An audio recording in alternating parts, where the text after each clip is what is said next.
paper magic will survive like the heat death of the universe and will...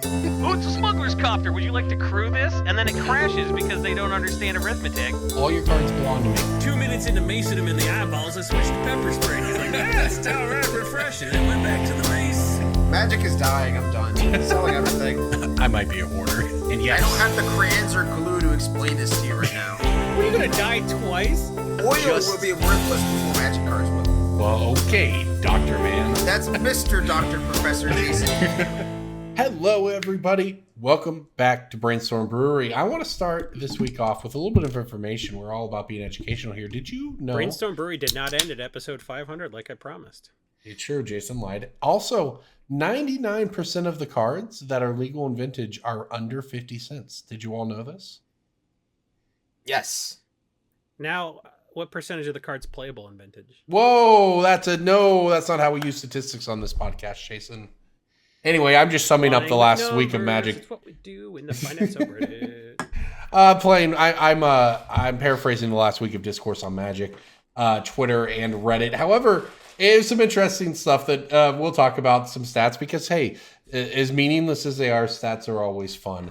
We're going to talk about product delays. We're going to talk a little modern, and we're going to talk about 30 years into Magic where Wizards sees it based on some information from them. So that's going to be the show tonight, everybody. Welcome in to Brainstorm Brewery. I'm Corbin Hostler, joined as always by Jason Alt and DJ Douglas Johnson. And Jason, I heard you crack a beer, but am I to understand that this beer was actually supposed to be my beer? No, that's a different beer. This beer, Sweet Baby Swirl, was sent to me by someone who calls himself Boostie because he started a channel called Boostie Box Break.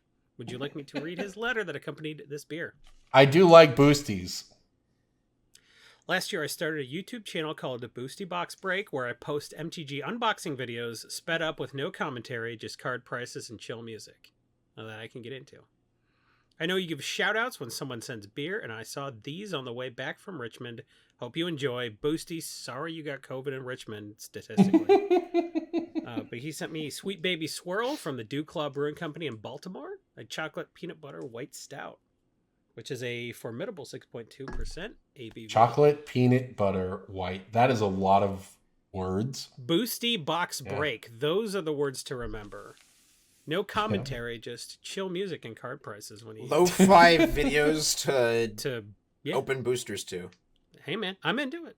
Who needs Yeah, commentary? I was so awkward when I was opening, when I did a Kamigawa. I'd opened like 3 or 4 collector booster boxes because people kept saying, do another one. And I was like, all right, I can't disappoint 11 people. But it was awkward. I was talking way too much. I didn't know how to separate the piles because all right, I hear me collector out. booster of Kamigawa and there were 14 different piles to put stuff in. Yeah, it was awkward. So taking all the commentary out of it. Hold up. So hear me out. We had a few weeks ago, we had Nessa on, talked about opening on Whatnot was, I believe, the platform she used, right? Yeah. And I know that there's another website in that space. So look, this is a thing. Maybe we should be getting in on it. But here's what I'm thinking. I don't know if you all have ever stumbled down this hole on Twitch, but there's a whole music thing, like a live music aspect of Twitch. And maybe everyone's like, duh, whatever. But like, it was new to me when I discovered it some number of months ago, right? So there's like people playing violin or piano, stuff like that. That's pretty neat. There's also like DJs doing a full-on DJ show in front of their green screen in their house. But hey, it's pretty intense. It's pretty hype. They've got thousands of people watching. Cool. All I'm saying is maybe the evolution of all of this is to have that DJ show going on. DJ Johnson? DJ Johnson, and then you're cracking boosties while he's back there DJ. While DJ's back there DJing, Whoa. We're cracking boosties in the front. It's a combination of Whatnot and whatever that other website was that does similar. Sponsor Whatnot us. and what? And I'll remember your name.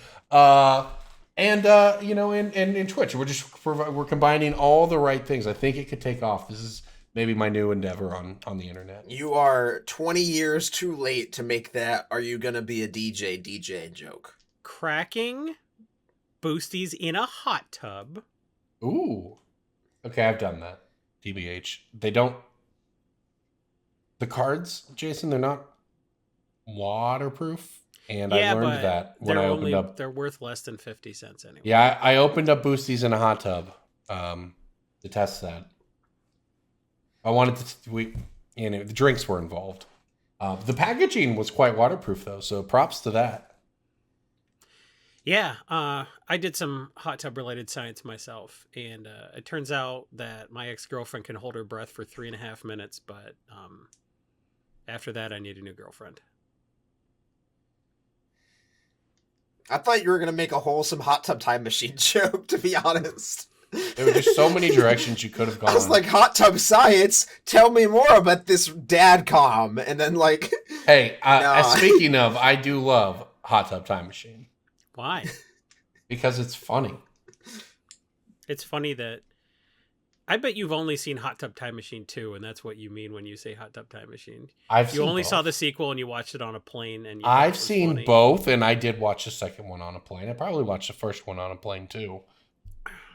You know, planes don't have movies anymore, though. It's kind of a ripoff. What do you mean? Well, I'm because not they're not flying then. anymore? No. Here's the thing. If you go get on a plane now, they have these little holes in the back of the seats where the TV used to be. Except now they don't have a TV. Because you're expected to just watch on your iPad or phone. Except my phone doesn't have a it's only Bluetooth. It doesn't have a headphone jack like my iPod does. My battery is nowhere near good enough. And the planes don't all have plugs. It's a complete racket. You can't watch movies anymore. Your Bluetooth headset doesn't last 4 hours? I don't have a Bluetooth headset. That you're living in $20. 1994, bud. And my phone battery dies fast. They're $20. And I don't want to watch a movie on my phone. I want to watch it on the screen on the TV. Buy a screen. Well, then I gotta take an iPad with me and hope that it's no. I don't want to do that. Read a fucking book, dog. Bring a Nintendo Switch. Jason, I did take a book on my last flight. Okay, and I forgot it under my seat. Okay. What was the book? That's the best part of that story. No, it's not, It was DJ. 50 Shades of Grey, probably. The book was Crooked Kingdom from the Netflix series Shadow and Bone. The real kicker, though, you guys, is that my bookmark was the special Pro Tour promo card from the Flesh and Blood Pro Tour that only players of the Pro Tour got. And so you learned from using an entire Canadian Highlander deck as a bookmark? You downgraded? And I haven't looked up what it's worth. I don't want to know. It belongs to American Airlines now, along with my book. DJ's gonna look it up. What's the card called? I don't know. I'm curious. I don't know. It was my bookmark card. Flesh and Blood bookmark, $250. It was. I mean, you brought it up. I did take a book, man. But then once you forget your book, what are you supposed to do? You want to watch a movie? Buy another book. I'm gonna have to. Marianne told me I'm not allowed to take her books anymore.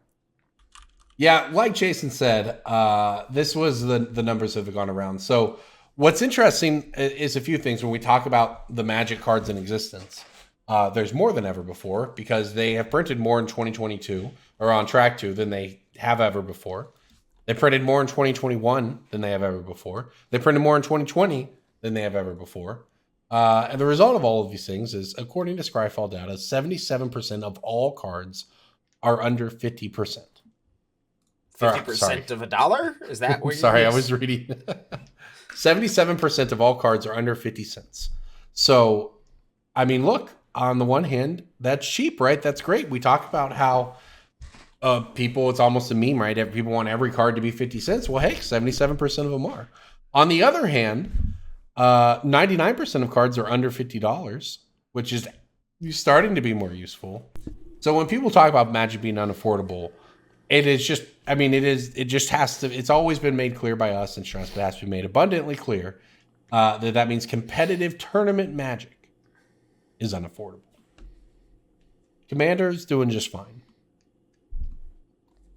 Yeah, I mean, that asterisk has always been there, and I think there's always just that vocal minority who think that they are the majority, and like most Magic players treat the game as a board game with starter decks or precons or just stuff they got at Walmart.deck.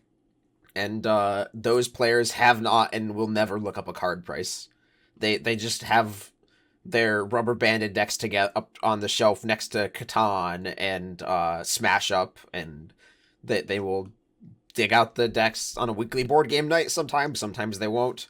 But I mean, DCI numbers don't exist now, but it's a very small fraction of Magic players have played in a tournament and do not care about card prices whatsoever. Well, I don't know if those two things are 100%. I think you not playing a tournament, sure, but probably do care about card prices once they get into the kitchen table wars of Commander, which is how most Magic is played these days.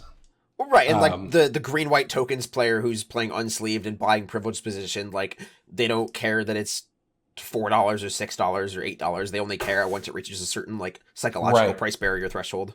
It's like $20. It's like $21 cards are massively harder to sell than $18 cards by a significant more margin than like a 7 to a 4. Yeah, that makes sense to me. Yeah, you look at a card and it's $20 and you're like, do I need this? Even if you have money. Cards that are equal to like also like cards that are sold where their value equates to like X amount of hours worked on average is like a hard sell. Like when comparing card prices, increases in card prices to like hours of labor, like I don't know the exact math right now, but if you calculate like the number of like average work hours somebody would have to work to afford like an Underground Sea in 2012 and like compare the inflation of the medium wage to like 2022 and like the number of work hours required to get that same Underground Sea using the price of an Underground Sea in 2022, it's like massively different, and that sellability DJ, of the Underground Sea goes up. I checked your up. math and used the same minimum wage numbers for 1990s and now, and that can't possibly be right that you would use the. So I think your math is a little flawed. Yeah, I forgot to carry the one. My bad. But yeah, like when I was a kid and I was working at Kmart, I would measure my number of hours worked in like Scars of Mirrodin staples. I'd be like, oh, I have a 4-hour shift tonight. That means I can afford X number of Cloth of the Hammers or whatever. Like that's a real metric that some people use to like identify their like consumable purchases. Well, that Scars of Mirrodin and Kmart stores existed at the same time. It was a dying one. It was just like Kmart passed on the baton to Scars of Mirrodin. What will last longer, Kmart or the Mirrans? I think there's how many Kmarts are there left? I think there's like 3 in the country.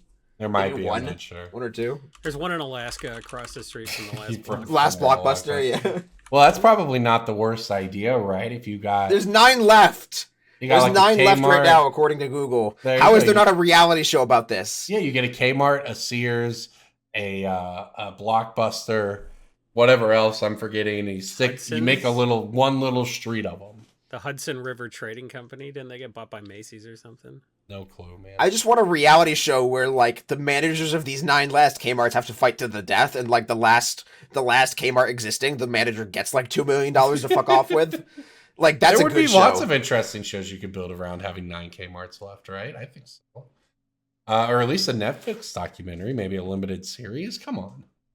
I have to say though, to your point about the psychological thing on cards, I am in the same way, and it's not like look, I have plenty of Magic cards. I can afford to buy a $20 Magic card if I want one for my Commander decks. But when I look at a new card and I see that it's $25, I do just kind of opt not to buy it online. I just wait and say, well, I'll find one in a few months, or I'll come across one locally and I can trade for with one of my friends, blah, blah, blah. From, maybe someone else will open the set. I do just not buy a $22 card, whereas I will buy a $15 card. And it's not that it's more psychological than it is anything else. So yeah, that's a real thing. One of my favorite tricks around pre-release era that was more useful back when pre-order prices were like, I guess, more measured and you could sort of predict how much they would trend downward. But like during pre-order season, if you see a card is like $30 and you expect it to go to 10 a month from now, you can just sort of make your own mental equation of like how many times you're going to use that card at your game night, and then like equip that to renting the card per week. Of like, oh, if this card's going to drop $20 in 4 weeks and I'm going to use it 4 times, that I'm renting it $5 per game night, is that worth it? Right. And you can use that for like how many tournaments you're going to play it in, or like, oh, I'm paying the screw you price at like the booth because they want to charge me $5 for this $1 card. I'm basically like renting it for the weekend. Is that worth it? Because like it's easier to like, I guess, psychologically evaluate something when you have like tangible number of hours and dollars to like put into an equation. Yeah, for sure. I didn't mean nothing that's to add. Well, I was gonna say that's more relevant than ever now, given how fast all the sets come out. We know that Jason. Well, that and like people can get their underground seas easier by not buying avocado toast, by pinching turning their the lights pennies. out Pull when they yourself walk up out of by the your room. bootstraps and do what I did when I needed to buy a house. Have your dad buy the underground sea for you because you're his special boy. Yeah, the boomer advice on saving money could be it's a whole episode. Yeah, but my parents get me. All right, I'm going to go into WOTC. I'm going to shake their hand and ask for them to don't run that faucet. Don't run that faucet for too long. Make sure you turn the light out when you walk out of the room. Like, yep, you're right. Yeah, I love all the money that boomers save not let you touch the thermostat they lost the first time a Nigerian prince emailed them. Yep, that's right. Yeah, don't put it under 74. Yep. I did actually notice my water bill was twice as much this period than it was last period, and I realized it's because like after my surgery I couldn't take a shower, so I had to like take baths because I couldn't like stand up. So like we used a significant amount more water, and I was like, oh yeah, I guess that does make sense. But like, the question is, does that difference impact your behavior in your home at all? No, absolutely not. It's Exactly. just like a neat little like fact when you look at the number, but like it doesn't. It's change just such behavior. It's just such a. It's like there's just so many things where older people will be like, well, you could just save money if you do blah blah. And I'm like, or I could just pay someone to do it. Or and I then could I have don't have to do any of $400 that. more a month because I'm not paying for a student loan like you didn't have to. Like, what are you talking about? Anybody who never had student loan payments doesn't get to tell me about how to budget. Yeah. Anyways, I don't know. That's me. I'm happy to pay for things. In Magic cards, preferably, but I'm happy to pay for things when I don't want to do that. Yeah, that's how I feel about selling on TCG Player also. It's like, what if I could just pay for things in Magic cards and I didn't have to sell them? I would be everybody who tries to get me to buy their Magic collection on. I think they tried that with Bitcoin. Yeah. Hey, might still. What if I Take can this just pay for picture things? of an ape.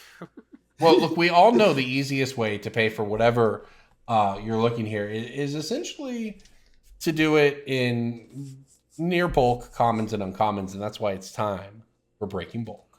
Breaking bulk time. Breaking bulk time. Break. Oh, yeah, breaking bulk. There's so much good stuff.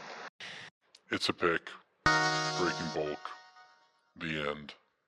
It would have been such an easy transition to an MTG stocks pitch, and I was thinking the same thing. I was like, you can pinch pennies, and yeah, I was like, yeah, you can pinch pennies, and you use those pennies to get a nice coalesce as something. But like the breaking bulk pitch is fine. Like, what if I could stretch Armstrong breaking bulk pitch? It was fine. It was okay. This guy's got a playbook, and he's going right down it in order. Look, I just want to clarify though. I understand what you all are doing here. You're grading my. However, I aspire for fine. So we're all good here. This podcast isn't good. It's good enough. Welcome to Breaking Bulk, sponsored as always by MTGstocks.com, the number one place on the internet for all of your Pokemon card prices, all of your Magic card prices, all of your historical tracking of those. You certainly want to go check out the premium section of the website. All the extra money you will make from these breaking bulks can go teach your parents about breaking bulk. That's my homework assignment. If they're so obsessed with saving 5 cents on a thermostat, they will love learning that you can save 8 cents on a rampant growth. That is their bread and butter. Hey, Dad, my go. breaking bulk of the week is Goblin Recruiter. He's like, oh man, I probably threw a bunch of those away when I threw away all your Magic cards when you went to college. Hey, turn off that light, Jason.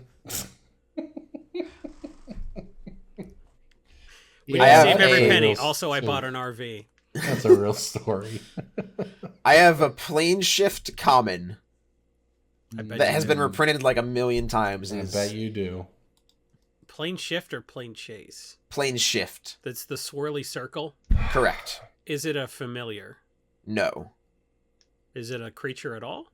No. Plane. I don't know. What block was that set in? Was it always common? Was it common in plane shift? It was common in plane shift and has it's been uncommon a few times. It's got like 12 reprints. Plane shift, non-creature. What color? It gives it away. 1, 2, 3, 4, 5, 6, 7, 8, 9, 10, 11, 12, 13, 14. Rough, almost 20 reprints. What is the most recent reprint? Double Masters 2022. And it has a borderless version in Double Masters 2022. So it's like a staple, but it's not worth money. Does it have kicker? No. You're gonna feel silly, but I don't fault you. It's okay. But Far Wanderings. No. no, Far Wanderings was Far Wanderings does not have Odyssey. 20 reprints. Yeah, dude, I don't know. Tell me and make me upset. It is Terminate. Oh. Oh, I was thinking monochromatically. Oh. Yeah, Monocolor. I think multicolor would have given it away, but yeah. If you'd said multicolor, would have got it in a second. Yeah. All I can think of were Terminate- uncommons.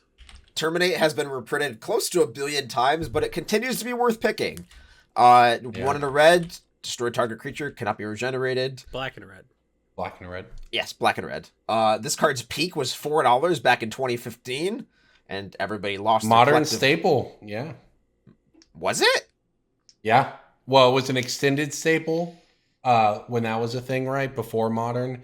And then 20 it was very much played in modern. When did extended stop? 2010. 2012 or 2013. Yeah, Yeah. Terminate was a Jund card in those modern days. I mean, it was Initially because it was an in Alara Versus. Reborn, but like I don't remember what made it go to $4 in like Battle for Zendikar era. I'm telling you, it was just modern. Like it was just Terminate was whatever formats were being played at the time, Terminate was a competitive card in addition to just being Terminate. And it may, at that point, people may picking it up more for Commander. I don't know, the reprints on it. I don't know. Terminate's just kind of one of those premier removal spells that, similar to Path to Exile, will seem to always be worth something, except Yeah. Terminate's 10 more reprints into the cycle. than Fun Path. fact, the list version of this is actually the Player Rewards promo art. Oh. And that's like a $10 card. So you Okay. can open that. It's Proto Project Booster Fun, but you Yeah. can open a card from a set booster from the list, and it will be this art of Terminate, the full art textless version. You can So- be sad that player rewards are no longer a thing. Yep. Correct. For those who don't know, they used to just mail you cryptic commands. For playing in tournaments, it was And the FNM counted. yes. You go to F&M once a week, and at the end of the month, you get a good promo.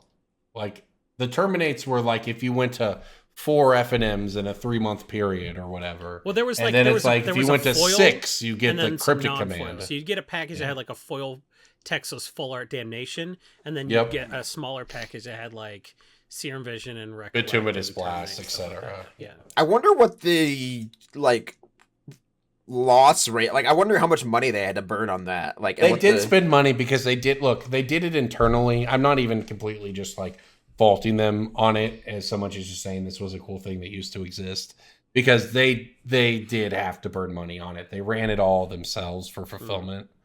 Yeah. They had it, yeah.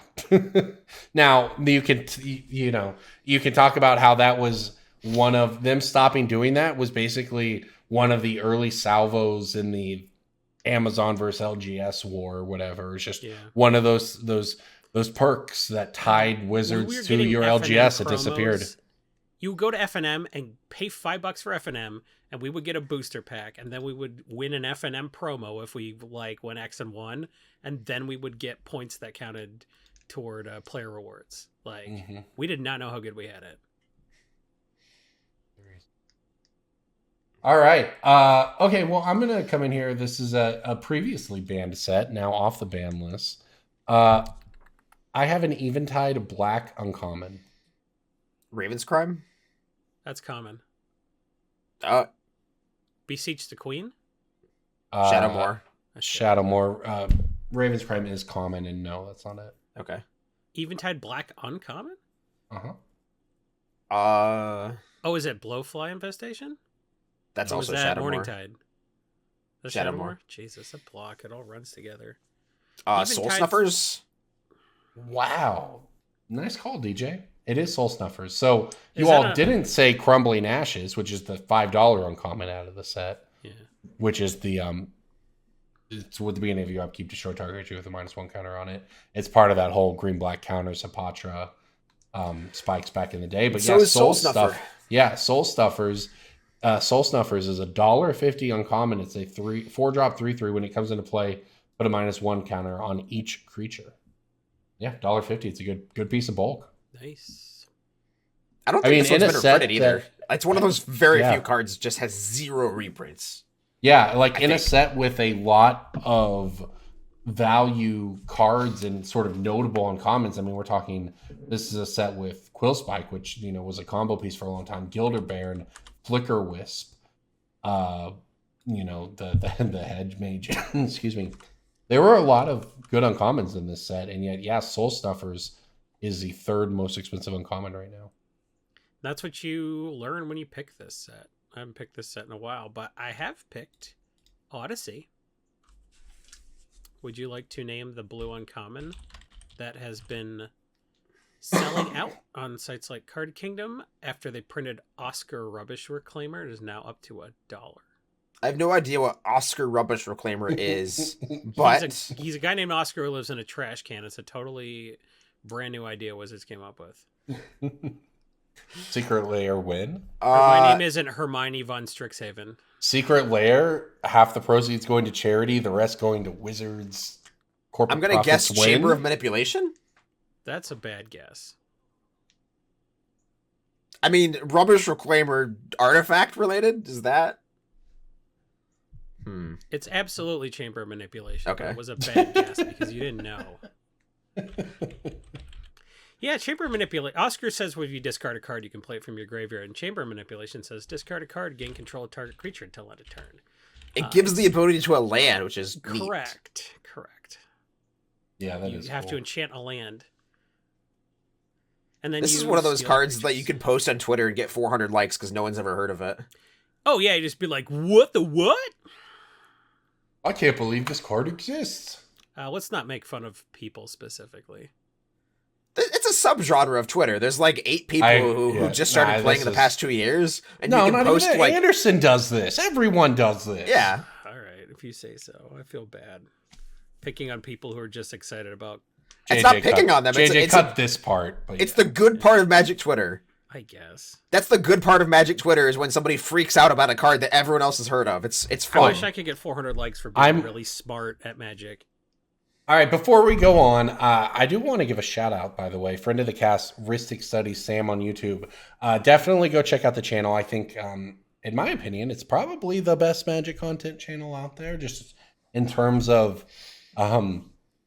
just the average video quality is just always off the charts. And of course, Sam has been a friend of the cast for a long time. The videos are amazing. DJ's Gonti deck got featured, and now Jason has a cameo in the most recent video. Jason, what to direct people on where to go here?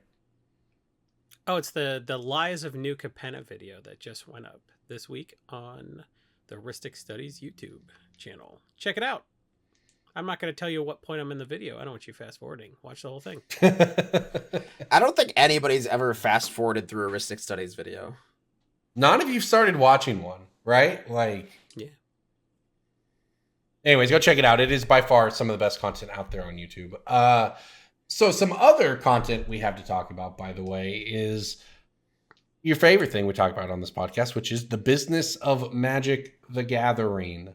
Mark Rosewater on Blogatog, the last few years, which coincide with the single set model, have been the most successful years by the many different metrics we monitor in the game's nearly 30-year history. People have been complaining it's been trendy to talk about this for content creators recently, and I think it's because it's based on sort of a real fatigue. Is that the we've gone through a lot of different models for people who are newer might not know. The base line of Magic, and this is going to sound crazy when I tell this to you, you used to get one big set in the fall. You get a small set in the winter, a small set in the spring, a core set in the summer, and that was it. That was Magic the Gathering.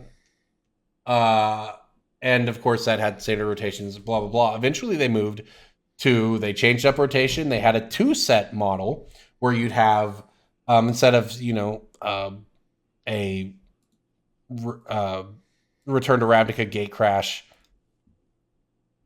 whatever the third set in that, Dragon's Maze was. Instead of having a set 3 like that, you had more like your Shadows over Innistrad, Eldritch Moon type back-to-back sets. Then they said, you know what? Forget that. We're making every set a large set. We're throwing out the concept of a small set, and everything is its own. And maybe we'll have 2 sets. You had, after all, Innistrad Midnight Hunt and Innistrad Crimson Vow, but they were different sets. They were drafted in alone. They just both happened to be set in Innistrad. And people were complaining about the stories just feeling forgetful. They do so much world building for New Kamigawa and New Capenna and stuff like this. And then you go and something crazy happens in the plane and it's gone. And a week later you're on to you. The cards aren't even out yet, but you're already on to previews for the next thing. You've already forgotten about it. Nothing resonates. Like, do we really think New Capenna is anyone's favorite Magic plane of all time? Is that anyone's favorite set of all time? Or did it exist for 2 weeks and they're on to the next thing? I think that some of those resonant experiences that could exist and that people want to exist can be getting lost in the constant drum of new products. But Mark Rosewater says that the last few years have been record profits, and all the other metrics they say they monitor, which include organized play and things like that attempt to go beyond just number of dollars sold. So that's the context here. What do you all think? I think the hard capitalism answer that people don't want to hear is that a plane doesn't need to be somebody's favorite to make the money. Yeah, but it does kind of need to be someone's favorite to make Magic. What does that mean? I mean, you got to get all Magic. I know you got to get all esoteric to make the magical on it, kind of magic and not just regular magic or when people magic. When people come back to Magic after a 10-year break, they remember their favorite set and their favorite deck from that set. Maybe they don't remember their favorite secret lair. I don't know.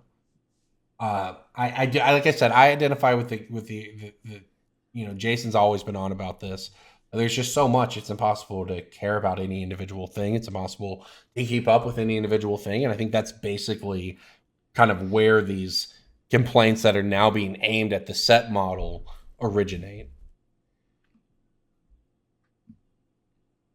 I mean, do you want sets back? Do you all want blocks back? Do you want two set?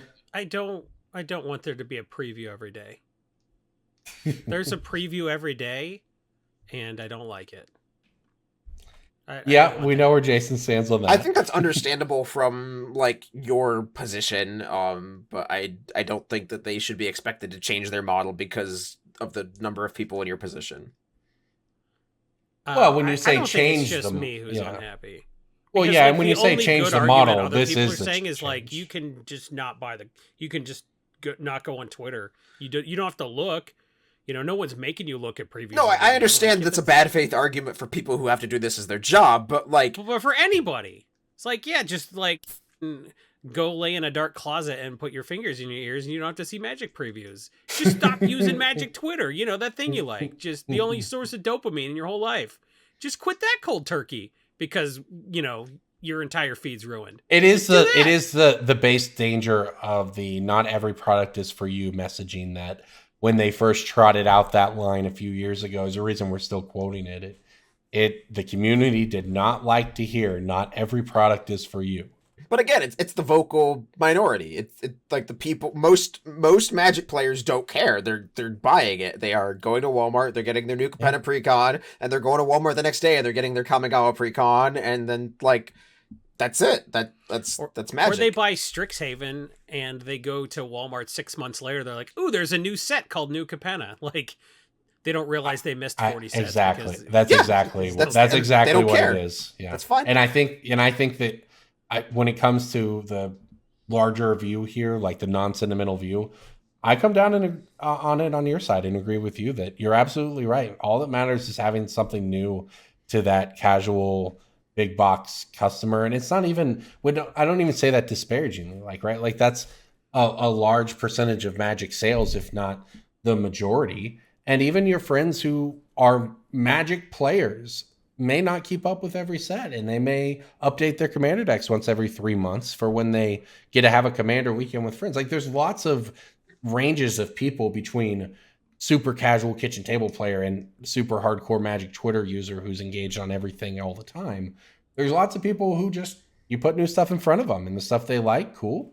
And the other stuff they don't have to care about. This is a little bit speculative, but I can speak from my perspective, and that there are also people who it is partially their job, or they are deeply entrenched. They do pay pay attention to a lot of things, and things slip through the cracks. And then 6 months later, when you find out a new card exists that has existed for 6 months, that can still be like exciting or interesting, or like the rediscovery of like, oh, this is cool. And it's not like I missed out on this when it was brand new. It's like I've never seen this card before. And normally for somebody who kept their finger on the pulse of all of 2013 and knew every card that came out all the time, like you don't get that sense of rediscovery, and you don't have that level of just finding new stuff 6 months later. You have a catalog of every card that's ever existed in your head. And nowadays I can be in Richmond buying cards, and somebody hands me their binder, and I'm like, I don't know when this came out.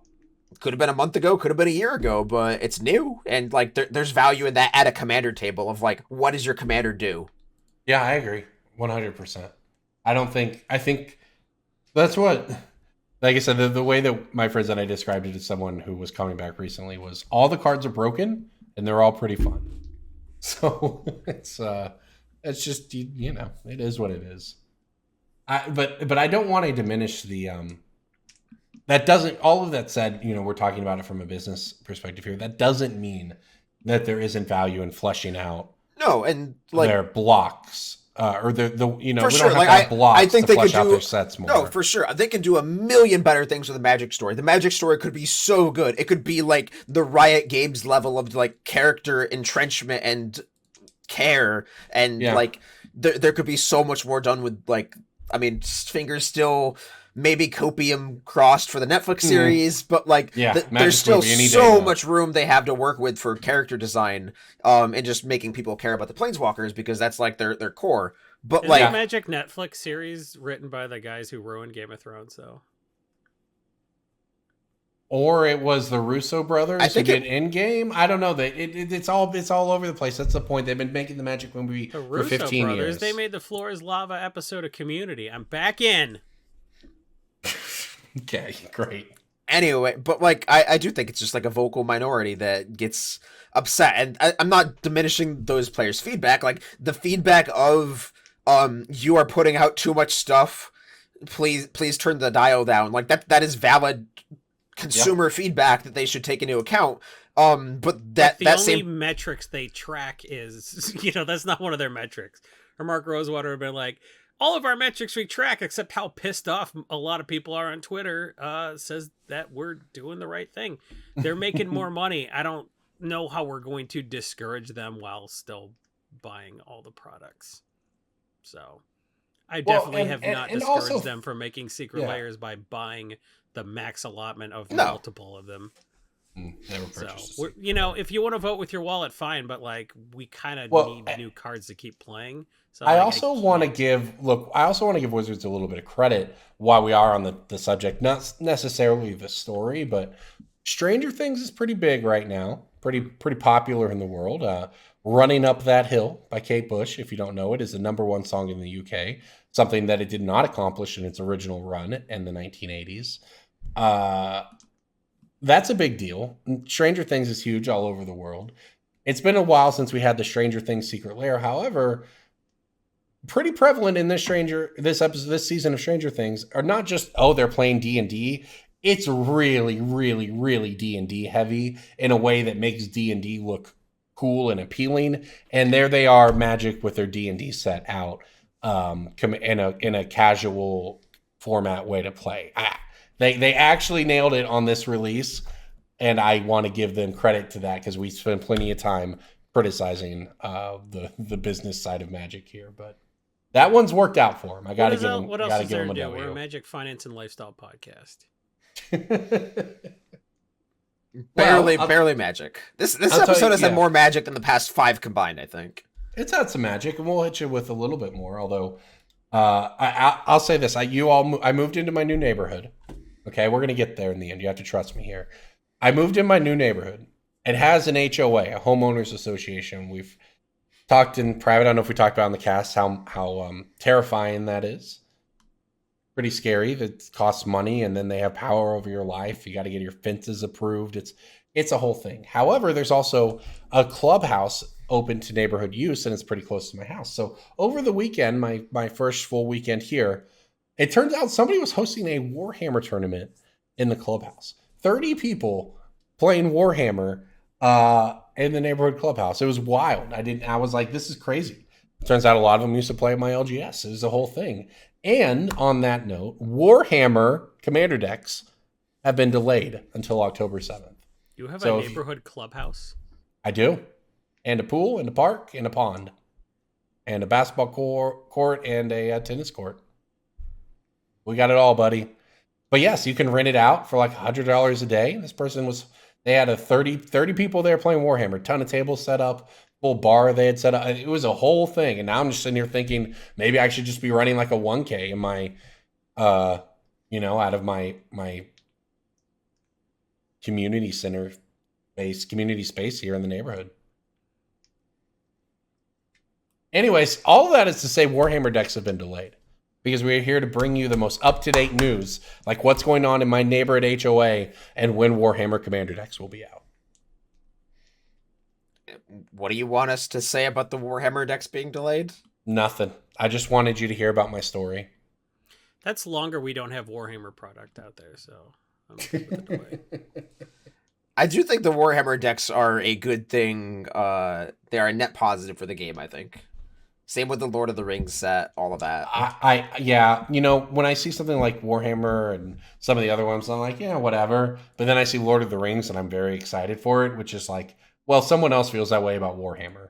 I mean, Magic released a Fortnite Secret Lair. They announced it earlier this year, and it's going to come out later this year. Like, people joked about that when they saw the announcement so much, but like a Magic X Fortnite Secret Lair is like an incredibly huge win for Wizards. That's a big debut for Wizards, especially in typical Wizards fashion, coming 2 years too late. Isn't Fortnite still like one of the biggest? I'm not going to diminish Fortnite in the sense. I mean, Fortnite culturally is not at its zenith. I don't know about like that doesn't mean the game doesn't still have players, but like Fortnite is not quite the mainstream discussion topic. With Marvel and DC for very, very popular comic books, where there's just a skin code in the comic, and people are going into comic book stores just to buy a Fortnite comic and get a Spider-Man or Batman skin. Yeah. So like, I mean that company. I don't know. Maybe behind it Fortnite does a good job. Maybe it is more culturally relevant than you think if Marvel and DC are both paired with them. Maybe maybe it may be. But who knows? Magic's probably more popular than comic books right now, for all I know. I know like comic book movies are, but actually like going to a store and paying $4 for a comic that's 50% ads, it's not super popular right now. It was like maybe 8 to 10 years ago. I think Magic did like a Minecraft crossover where you could get a Chandra skin in game. I don't think many people know about that, and I don't think they did it very well. But like the point is that Wizards, what platform was it on? What did they do that with? Minecraft. Oh, really? Yeah, I didn't know that. There's like an ad code you could get in card packs where you could get a Chandra skin in Minecraft. Oh. But yeah, like I think the Magic Fortnite crossover is great, the Secret Lair crossover is great, all of that stuff is like a net benefit for the game itself as it like spiderwebs out into the mainstream. Yeah, I do 100% agree with that. All right, well, before we get out of here this week, we want to, of course, give you everyone's favorite part of the show. It's time for Pick of the Week. Pick of the week, pick of the week, pick of the week. Time for the pick of the week. My pick of the week is getting a Coalesce hoodie. They will only appreciate and value. They will keep you warm during the upcoming nuclear winters. They are hand packed and shipped out with love. You can use the Brainstorm Brewery gift code 10% off by using the Brainstorm Brewery gift code Brainstorm Brewery.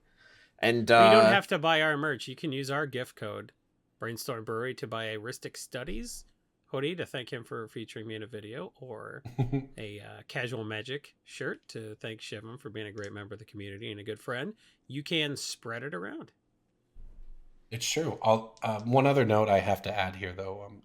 Everyone talks about nuclear winter. It's nuclear summer you got to be worried about. Is that like hot dad summer? It's hot, man. All Have you dads are been going to be outside? hot when the nuclear bombs burn your shadow into a building. Yeah, it's hot outside. I don't know if you all have ventured outside, but it's nuclear summer I'm concerned about. Anyways, let's get these picks of the week out there. Jason, why don't you go ahead and start? Sure. You're going to make plenty of money buying Shalai Voice of Plenty under $5. I didn't know that card was still under $5. It sure is, only on TCG Player. It's approaching 10 on some other sites. I would get in while the getting's good. This is kind of reprintable, but at the same time, it's super useful. So is everything.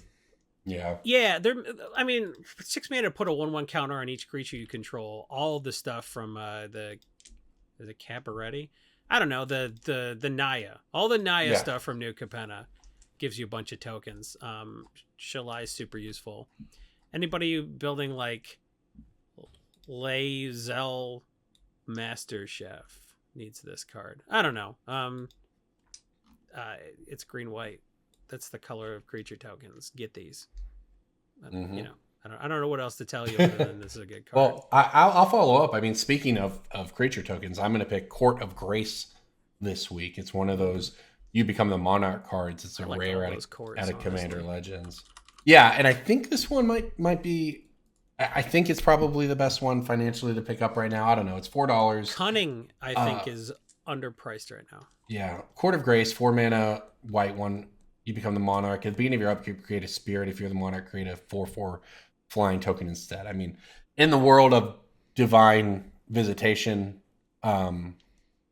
I think that's the card, the 5 mana enchantment makes everything angels. Like you said, it's the color of green white tokens, and Court of Grace makes you the Monarch. We've seen it climb up from where it bottomed out at about $2. It's gone up to about $4 over the past 6 months to a year or so, and I think it's probably just going to work its way on up closer to 10. There's also a full art version if you're into that sort of thing. That's price is a little weird, but probably like $5 or $6 on that. So take your pick. Court of Grace. Leyline of Anticipation got reprinted again in the Commander Legends Battle for Baldur's Gate decks. Or not the decks, it's the set. But it's down to $3 again. The card has been reprinted previously. It was 3, climbed to 8, got reprinted. Hit 3, climbed to 8, got reprinted. It's at 3 again. And Leyline of Anticipation sits in the shadow of Vidalcan Orrery, which is a historically $40 card. So there is demand for that effect, even if you can only play it in blue.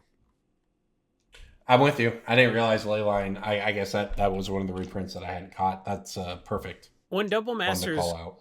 when Double Masters comes out, maybe next week, we're gonna do an episode where we talk about what cards we think will rebound in price and what won't. So look forward to that. That'll be a segment. It won't be an episode, but Yeah, well, it'll there's be a fun. lot of stuff with a set like this. Like the best money you can spend is like you could guess what's gonna be good, from New Capenna or something like that, or you could just like make guaranteed money buying cards that are just going to go right back up. And Well, and we can look at the reprints, and obviously some of them will be reprinted again. Like some of these cards, for whatever reason, they just target. It becomes some designer's favorite card to put in a precon, and it's in precons for the next 5 years, and it's not worth anything. But other ones will go the Leyline of Anticipation route and just go from 3 to 8 consistently for you. And as long as I think you're right, Double Masters has a ton. That'd be a great idea to look at. So come back next week here on Brainstorm Brewery, and you can find us going deep into that set. In the meantime, you can go to patreon.com/BSB to support this podcast and everything that we use that funding for, from our editors to our YouTube art to getting this podcast out to you. So everybody, thank you so much for listening to Brainstorm Brewery. The amount of money that we spend on Corbin's Bookmark fund is crazy. You would not believe it. Yeah, got his ass. Oh, man. See you, everybody.